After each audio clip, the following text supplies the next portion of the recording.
39에 이 일을 시작했어요. 그러니까 지금 32년이 됐죠. 39, 11월 27일에 첫 요리 선생을 했는데 여기 선생님들 계시지만 왜 의사한테 시집 간다 그러면 잘 간다고 생각하잖아요. 막 고도일 선생님처럼 빌딩도 짓고 막 이런다고 생각하잖아요. 저는 남편이 레지던트 때인데 결혼을 했어요. 네. 결혼을 하고 나니까 남편이 이제 군대 간다고 그러더라고요. 그래서 군대만 갔다 오면 이제 난 부자니까. 근데 군대 갔다 오더니 또 집에 있는 거예요. 안 나가? 그러니까 대학에 남겠다고. 이제 근데 남편 대학은 이제 국립대학이라서 자리가 하나 가지고 막 싸우고 있었던 거예요. 그러니까 돈벌이 이제 애들은 5살, 6살 커가는데 돈벌이라는 걸 해야 되잖아요.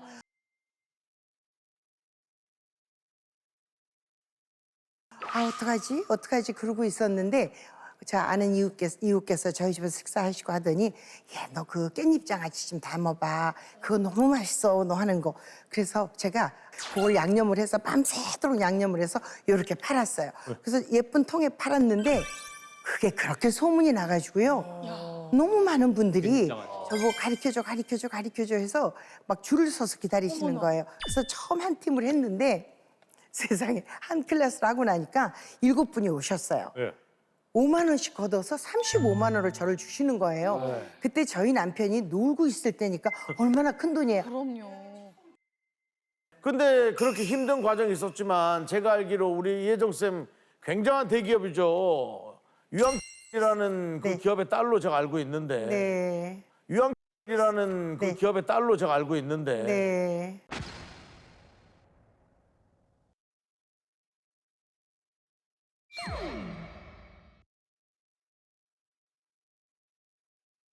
뭐 친정의 도움을 받는다든지 안 되겠습니까?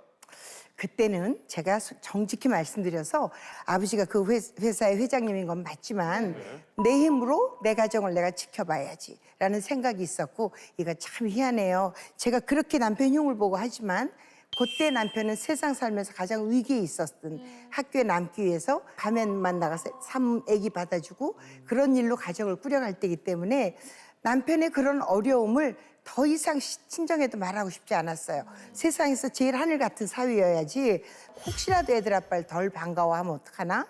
혹시라도 아버지가 눈이라도 흘기면 어떡하나? 이런 생각이 들었어요. 근데 이제 그때 남편이 대구로 이제 정근을 가게 학교가 취직이 된 거예요. 그래서 갔는데 이 소문이 막 이렇게 막 나면서 대구에서는 제가 멋쟁이 요리 선생님이 된 거죠. 그렇게 요리를 한 2달쯤 했는데 대구에서 이제 제가 섭외가 돼서 갔는데요. 제가 막 그 코너가 너무 인기가 있는 거예요. 11년을 했어요. 그렇게 하는 거를 보고 인방송 UBS죠. 저 거기서 섭외가 왔더라고요. 그래서 이제 제가 그때부터 보따리를 싸가지고 들고 맨날 와서 이제 프로그램을 했는데 많은 분들은 칭찬해 주시지만 같은 요리하시는 분들이 아니 뭐야 뭐 이렇게 얘기를 하시기도 하고 어떤 선생님 저보고 이렇게 보시더니 제가 이렇게 인사를 하니까 이렇게 보시더니 저한테 대구 요리 선생이지? 이러시는 거예요. 대구 요리 선생님. 네, 그래서 제가 그때 대구에서 다니면서 방송을 했으니까 제가 속으로 마음이 좋을 리는 하나도 없죠. 정말 언짢았잖아요. 그러면 제가 그래 나는 당신하고 다른 건 난 실력으로 내가 꼭 가져갈 거야.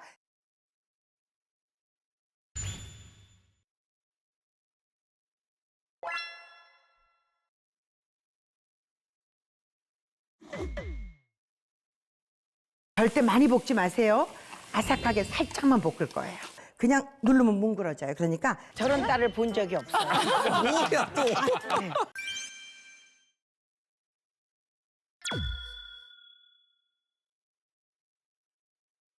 아니 그때 그렇게 무시했던 분은 혹시 마주치시나요? 아이 그럼요. 자주 마주치죠. 너무 통쾌한 일은 제가 홈쇼핑 하잖아요. 그분도 홈쇼핑하러 오셨어요. 아, 그래요? 그분은 앞 시간에 완전히 망가져서 울상인데 저는 완전 빵 매진 치고 가요. 야, 통쾌하다. 이렇게 복수할 기회가 있더라고요. 야, 네. 통쾌하다. 대단합니다. 네, 앞으로의 또 요리연과 이혜정 씨를 또 응원하면서 아이, 고맙습니다. 다음 네. 키워드 또 확인해 보도록 하겠습니다. 8톤 트럭? 8톤? 설마 뭐 8톤 트럭과 사고가 나거나 하신 건 아니죠? 네. 옛날에는요 여기 계신 세 분은 다 결혼하고 오면 열쇠 5개 가지고 막 이랬던 시절이잖아요. 막 이런 지금은 그런 얘기하면 정신 나갔어. 막 이렇게 얘기를 하지만 엄마가 그야말로 8톤 트럭으로 혼수를 해서 자개농 12자짜리 자개농. 자개농. 근데 너무 재밌는 건 우리 시어머니 저희 남편이 맏아들이었거든요. 어머니가 냉장고는 요거 사라. 해장된 요거 사라. 그리고 뭐 저 시댁 주위의 고모님, 이모님 그 이불은 어떤 걸로 해야 돼. 그리고 예복은 또 어떤 걸로 해야 돼. 막 이렇게 하셔서 참 지금 있었으면 제가 부자일 텐데 저 또 좋은 땅 문서도 하나 들고 갔잖아요.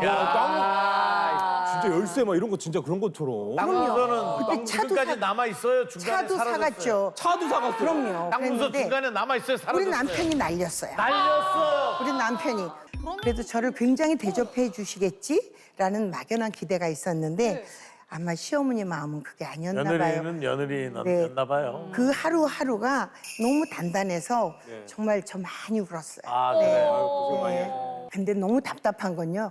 남편이 너무 몰라주는 거예요. 아이. 처음에 못 모르고 이제 남편이 내 편인 줄 알고요. 남편이 들어왔길래 이거 이래가지고 어머니한테 오늘 이래서 꾸중 들었어요. 이렇게 얘기를 했더니 갑자기 뜬금없이 아침에 엄마 그랬다며 이렇게 얘기를 하는 거예요. 그러니까 어머니가 고자질한 것 같이 돼. 너무 당황하셨죠. 뭐 고자질을 하긴 했지만 너무 당황하셨잖아요. 방법이 그러니까 틀렸지. 남편이 나가고 나니 그렇게 하고는 휙 나가버리니까 어머니가 와우. 저를 앉혀놓더니 와. 여자가 그렇게 입을 나불나불 대면 나불나불. 기분 불편하고 뒤집어진다. 그러니까 너 절대로 있었던 일 전하지 마라. 저 그 이후로 정말 단 한 번도 어머니가 시누이가 안 했어요. 그땐 저희 시누이도 성형외과를 하는 레지던트였었는데 새벽 도시락 싸고 막 이렇게 하면 제 속으로는 아니 도시락 뚜껑이나 좀 내서 열어놓고 가야지. 아침에 씻으려고 보면 쉬어 있잖아요. 이제 이런 얘기를 너무 얘기를 해주고 싶은데 신우가 뭐라 그럴까 봐 말 못하고 막 일러주고 싶은 거 꾹 참았더니 남편이 언젠가 한번 저하고 방송을 하는데 그러더라고요. 당신은 하나도 몰랐대요. 근데 제가 꾸중을 어머니께 안 들으려고 제가 참았던 거지 입이 무거워서 그런 건 아닌데요. 자 결혼합니까? 모르겠어. 자 특종 하나 나왔습니다.